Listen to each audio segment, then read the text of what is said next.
The scalpel, cold and sharp, rested in my palm. It felt like an old friend, an extension of my own precision.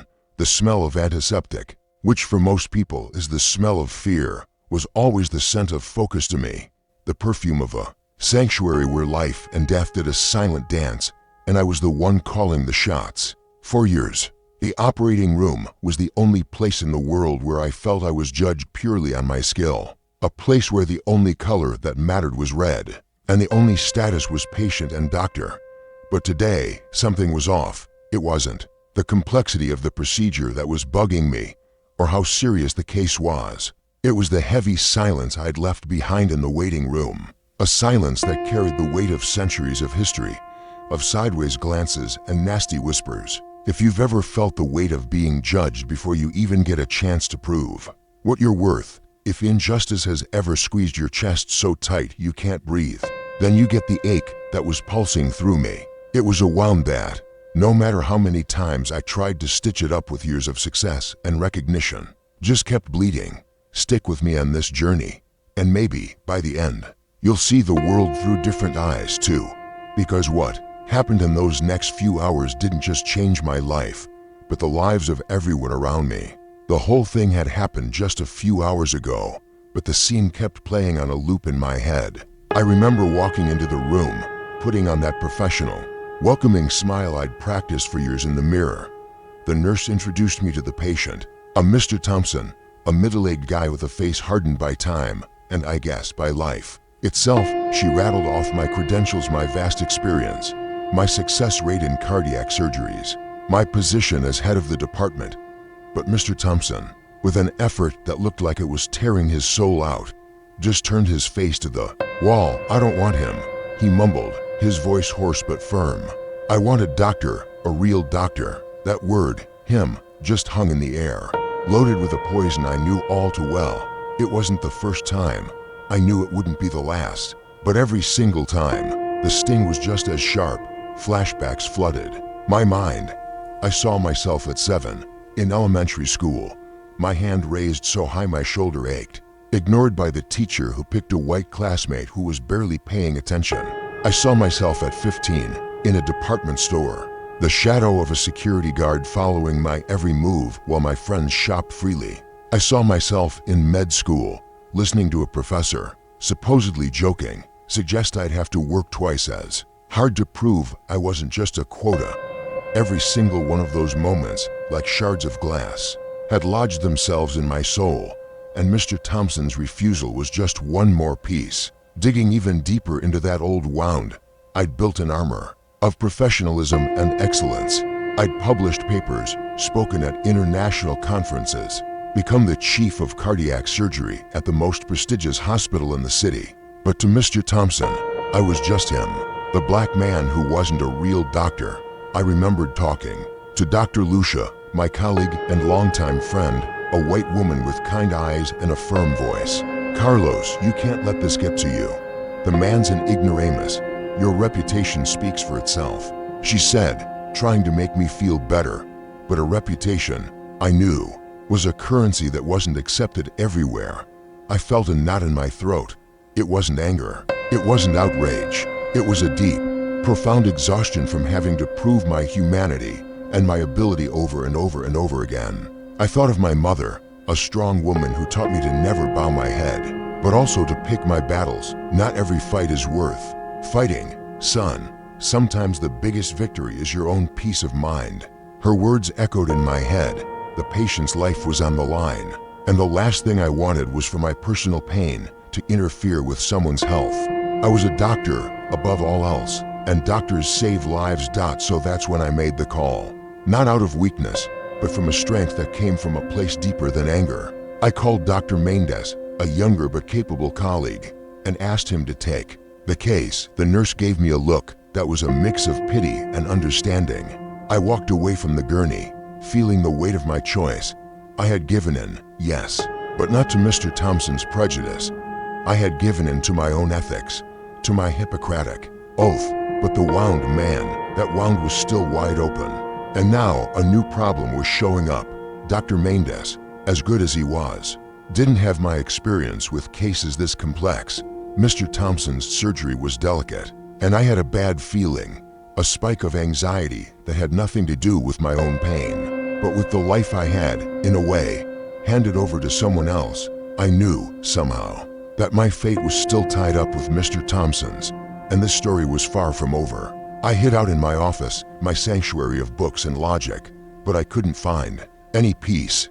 The image of Mr. Thompson, pale and fragile, kept mixing with memories of my grandfather, who always used to say, "The best revenge against prejudice is excellence." They can try to put you down, but they can never take away who you are. I'd taken that to heart, but today, excellence felt like a heavy burden. Dr. Lucia was right. I knew Mendes was good, but this case needed a level of experience very few had. The life of the man who rejected me was at risk, and the responsibility, even indirectly, still felt like it was on my shoulders. Suddenly, the pager on my hip buzzed, screaming in the quiet of my office, an urgent message from the OR. "Dr. Carlos, we need you." Unexpected complication in the Thompson case. My heart jumped into my throat. It was the bad feeling becoming a reality. I sprinted down the hallways, adrenaline washing out the pain and resentment. When I burst into the operating room, the scene was one of controlled panic. Dr. Mendes's forehead was slick with sweat. The heart monitor was beeping frantically on the table. Mr. Thompson was critical. Without a word, I took my place next to Dr. Mendes, who stepped aside with a look of both relief and desperation. I assessed the situation in seconds. I saw the problem, a rare anomaly you usually only see in textbooks, and it required immediate, precise intervention. Internal bleeding. Someone yelled. My mind, a living file cabinet of years of study, pulled up the solution. Zatinsky clamp. Now my voice cut through the air, bringing order back to the chaos. With a dexterity that felt almost supernatural, I identified the source of the bleed and went to work to stop it. The room, once chaotic, was now tense and silent, broken only by the beeping of the monitors and my instructions. I wasn't thinking about prejudice or humiliation. I was only thinking about the life I was trying to save. Finally, the line on. The heart monitor stabilized. The blood pressure started to climb. The danger had passed. A collective sigh of relief filled the room. Dr. Carlos, I don't know what to say. Mendes stammered. I just nodded and kept working, closing the incisions with the same precision I'd used to open them. Mr. Thompson's life was saved, but as the team prepped him for recovery, a veteran nurse whispered something to Dr. Lucia, who told me later, Mr. Thompson wasn't just any patient. He was the father of one of the most influential doctors on the hospital board, Dr. Robert Thompson, a man known for his conservative views. And the real shocker, Mr. Thompson had a history of donating to political campaigns with openly discriminatory platforms. The life I had just saved belonged to someone who actively promoted the kind of hate that hurt me. The irony was just cruel. The battle on the operating table was won, but the war, I knew, was far from over. The next few days were a blur. Mr. Thompson slowly woke up. I kept a professional distance during my rounds. My words were short, technical. There was no triumph in my eyes, just the dignity of a professional. And that attitude, more than any accusation, was a silent confrontation for him. During one visit, he tried to speak. Doctor, the words wouldn't come out. I just looked at him with a tired understanding. I knew what he wanted to say. The silence in the room was deafening, forcing him to confront a lifetime of baked-in beliefs. He was saved by the man he considered inferior. He was seeing me, maybe for the first time, not as him, but as a doctor, a savior. But as I was leaving the room, the head nurse stopped me. Dr. Carlos, Mr. Thompson's son, Dr. Robert Thompson, is demanding a meeting with the administration. He's furious that you took over the surgery. He's threatening to sue the hospital and you, personally. The news was a gut punch. The battle I saw coming was here. Dr. Thompson's son was determined to protect his family's legacy of prejudice, even if it meant destroying the reputation of the man who saved his father. The threat wasn't an empty one. The media got a whiff of the scandal. Headlines about a controversial surgeon and negligence started popping up, twisting the facts. The hospital, Afraid of the bad press and losing the influential Dr. Robert Thompson's donations suggested I take a leave of absence. The wound, which I thought I had stitched up with my excellence, was ripped open again, deeper than ever. But I wasn't alone. Dr. Lucia rallied doctors and nurses who had witnessed the truth. Old patients came forward, sharing their stories of gratitude. The Black community, which had always seen me as a beacon of hope, raised its voice in support. The fight became public, a clash between truth and lies.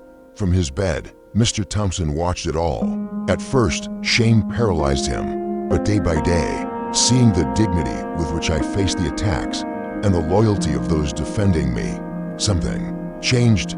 He saw the contrast between my excellence and the pettiness of his own son. One day, he called me over. "Doctor, I'm so sorry. It wasn't a formal apology, but a sincere admission, the first step on a long road." The climax came at a public hearing. Dr. Robert Thompson laid out his case, painting me as an opportunist. But then, something unexpected happened. Mr. Thompson, against his son's wishes, showed up. With a shaky but firm voice, he told his side of the story: the refusal, the complication, my life-saving intervention.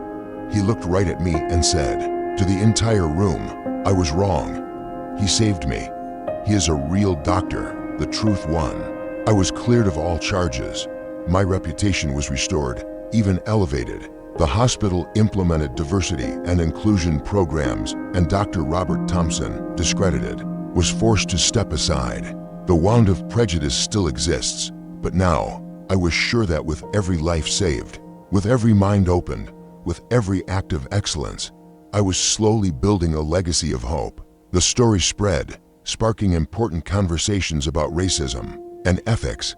My greatest victory wasn't just saving one life, but through resilience and dignity, helping to heal a wound in our society. And every day, I continue to operate, not just on hearts, but on minds, one stitch at a time, hoping that one day, the silence of prejudice will finally be broken by the symphony of equality.